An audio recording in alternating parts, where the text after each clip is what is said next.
It says, by faith, Noah being divinely warned of things, what? Not yet seen.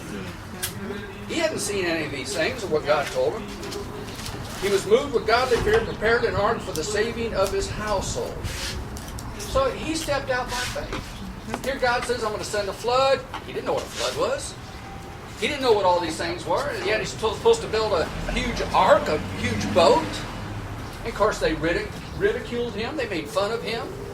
But yet he was faithful and he expected what God said would happen. Otherwise he wouldn't have done it if he didn't expect it. In verse 8, by faith Abraham obeyed when he was called to go out to a place which he would receive as an inheritance. And he went out not knowing where he was going. He didn't know where he was going. God just says, I'm going to bless you, and I'm going to prepare a special place for you, and I want you to go. And to go now. He had to obey God. So what did he do? He obeyed God because he expected God to do it. We go down to verse 11. By faith, Sarah herself also received strength to conceive seed, and she bore a child when she was past the age, because she judged him faithful who had promised. Here, Sarah and Abraham, it says that Sarah's womb was dead. They were past the age of reproduction. Yet God tells them you're going to have a son. A year from now, you're going to have a son.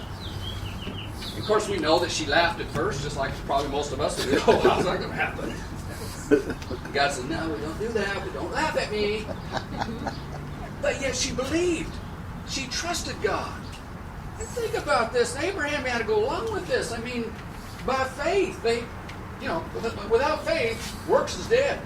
Or without the works, faith is dead. They had to start doing something to, in the natural, to produce something. Amen. So there was some faith on both ends there. But they believed God and trust God. Then back down to verse 17. It goes back to Abraham. By faith, Abraham, when he was tested, offered up Isaac. And he who had received the promises offered up his only begotten son, of whom it was said, in Isaac your seed shall be called, concluding that God was able to raise him up even from the dead, from which also he received him in a figurative sense or a vision.